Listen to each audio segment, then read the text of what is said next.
मेरा नाम मसूद अहमद मीर है और मैं रिप्रेजेंट करता हूं वर्कर्स यूनियन JKPCC एम्प्लॉइज़। और यहां हम पिछले लगभग 10 दिनों से ज़्यादा यहां प्रोटेस्ट पे बैठे हुए हैं।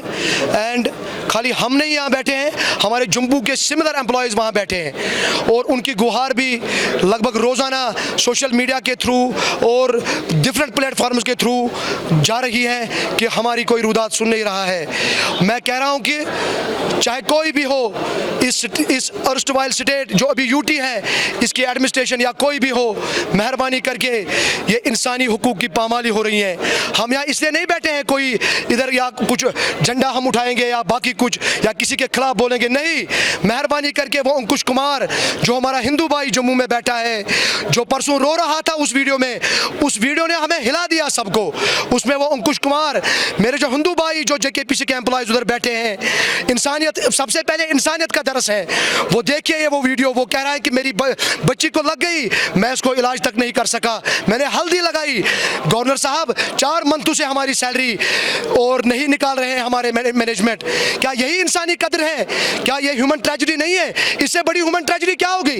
कैसे हम अपने बच्चों को मुंह 4 महीने से खाली दामन लेके हम उधर जा रहे हैं अपने घरों में। रोज रोज हमारे बच्चे कहते हैं बाबा कुछ सैलरी का हुआ, बाबा कुछ सैलरी का हुआ। क्या मुंह कर हम लेके जाते हैं उधर, वो हम ही जानते हैं किन हालात में गुजर रहे हैं। कैसे गुजारा होगा 4 महीने के बगैर? ये समझने की बात है। मेहरबानी करके ये जो हमारी मैनेजमेंट है, एक ऐसी मैनेजमेंट है कि जिनकी कानों में जूं तक नहीं रेंगती, वो सुनने के लिए नहीं भी हमें आते हैं। कम से कम उनको सुनाया जाए। मैं अब गुहार लगाता हूं अपनी एडमिनिस्ट्रेशन को कि हमारे हिंदू भाई जो जम्मू में बैठे हैं, सिख भाई जो जम्मू बैठे हैं, इधर मुसलमान बैठे हैं, ये सब एक ही घर के हैं। मेहरबानी करके इस अंकुश कुमार, इन एम्प्लॉइज की मेहरबानी करके ये रुदात सुनिए हमारी। Please come to our rescue, please come to our rescue, please come to our rescue. हमें बचाने, हमारे बच्चों का फ्यूचर सिक्योर कीजिए, हमारी फैमिलीज का सिक्योर कीजिए। मेहरबानी करके हम गए, इवन चीफ सेक्रेटरी की पब्लिक हियरिंग में मैं अपनी डेलीगेशन लेके गया and it is on record. मेरे पास बिल्कुल वो चिट्ठी उनका तजम्मुल साहब, उनका वो है अंडर सेक्रेटरी, चीफ सेक्रेटरी का, उन्होंने पब्लिक हियरिंग सुनी, हमारी रुदात सुनी और बाद में principal secretary RNB Shailendra ji को वो हमारा कागज जो है वो दिया। उसमें लिखा गया कि please hear them and take appropriate action under norms. उसके बाद हमें पता नहीं है, उसमें कुछ नहीं हुआ। ये कब हुआ?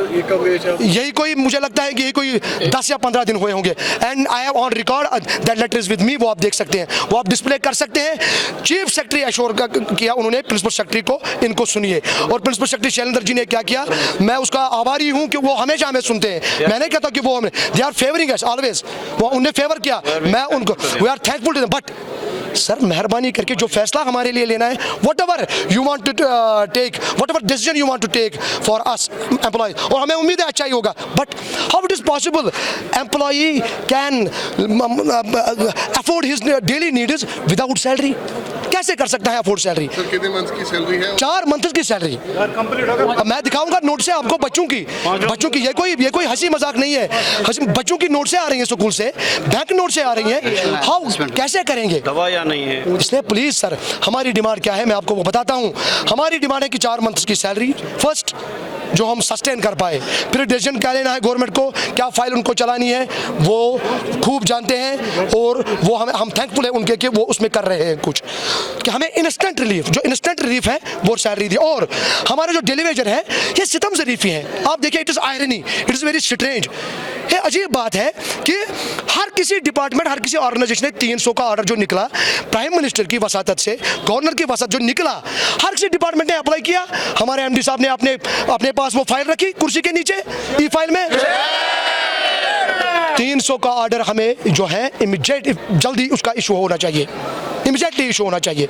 ये दूसरी डिमांड है।